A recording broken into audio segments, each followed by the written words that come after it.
Sri Lanzamalto, bonjour à tous et à toutes. Il m'a été rappelé hier que l'État est avant tout une puissance. Il n'est par nature ni libéral, ni providence, ni démocratique, ni totalitaire. Il y a simplement des forces qui cherchent à s'emparer de cette puissance.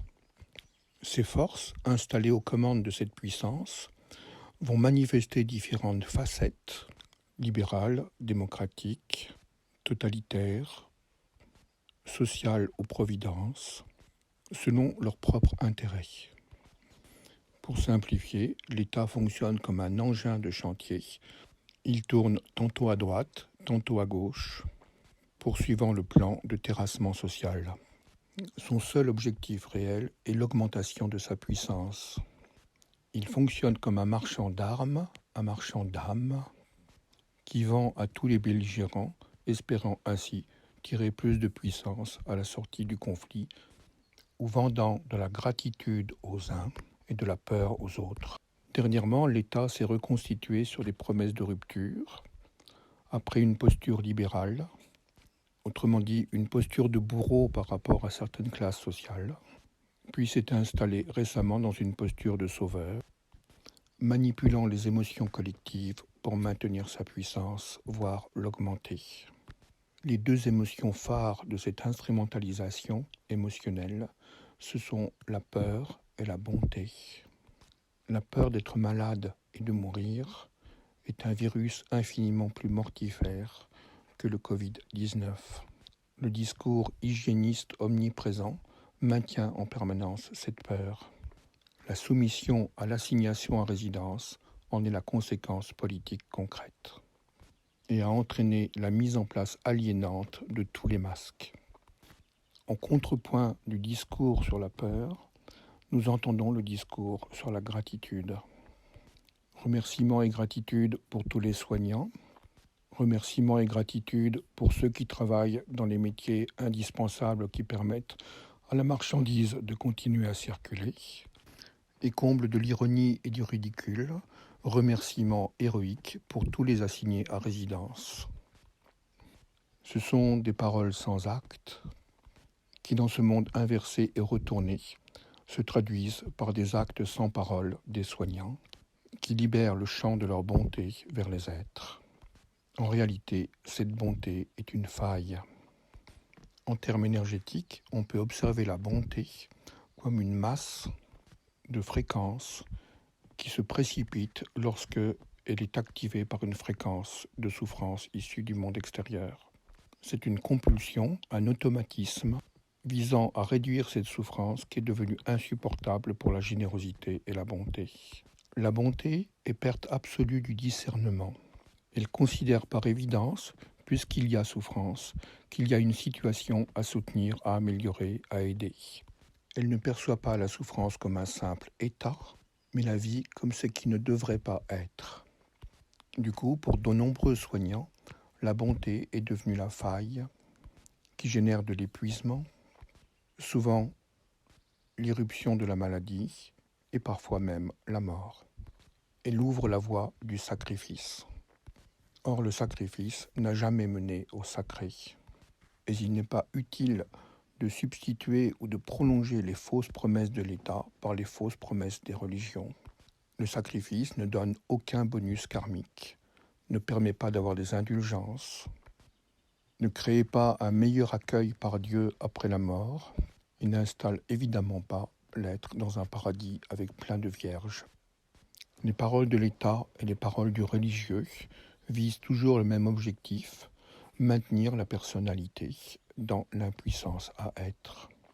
Comme son nom l'indique, la personne alitée ne peut plus se verticaliser. Personne alitée, le lieu de la double absence, allitération du vide. C'est à cet endroit exactement que mènent les élans de générosité, automatiques, inconscients et immatures.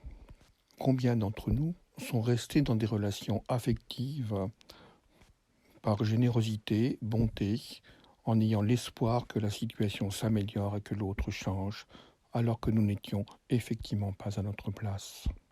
Combien d'entre nous sont restés dans des professions dans des actions, dans des activités sociales par générosité, jusqu'à épuisement, alors que nous n'étions pas à notre place.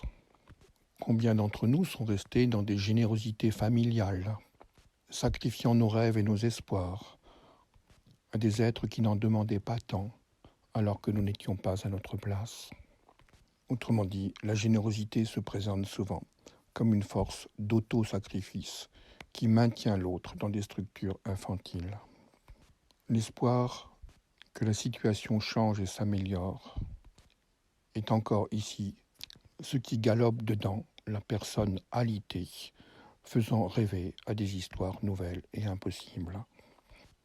Générosité et espoir maintiennent l'endormissement. Plutôt que de laisser des puissances extérieures manipuler ces failles de peur, de générosité, de bonté, il est préférable de progressivement remplacer les élans de générosité par l'état d'évidence.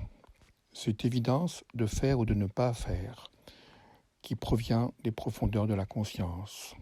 L'acte posé, provenant de l'espace unitaire à l'intérieur de nous, ne peut produire à l'extérieur que de la réunification.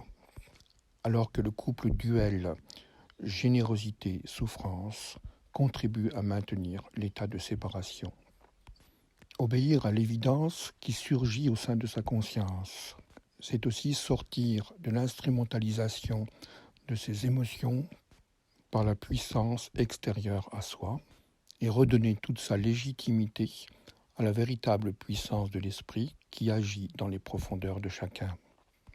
La véritable bonté n'est pas celle qui réagit comme un automatisme et une compulsion à la vision de la souffrance, qui finalement nous amoindrit, mais celle qui jaillit comme un rayonnement du cœur, dirigé vers tous, et qui nous fait grandir en amour et en lumière. Cette bonté-là n'a pas de cause extérieure, elle est endogène au rayonnement de la présence dans notre cœur. Elle n'est instrumentalisable ni par la souffrance, ni par les forces sociales, ni par l'État. Et pour généraliser, nous pouvons exprimer ceci. Notre soumission volontaire, heureuse, involontaire ou choisie à des forces extérieures à nous-mêmes est le simple reflet du déficit de la présence d'être en notre cœur. Nous sommes sur un chemin où l'autogouvernance spirituelle va progressivement se substituer à la gouvernance de nos corps et de nos psychés par des puissances extérieures qui visent à grignoter les libertés publiques sans jamais les redistribuer. L'autogouvernance spirituelle est une augmentation à l'infini de nos libertés intérieures issues du champ unitaire, et cela se traduira inéluctablement par un désensablement du chantier de terrassement social. C'était Sri Lanza Malto. Je vous souhaite une merveilleuse présence de la liberté unitive.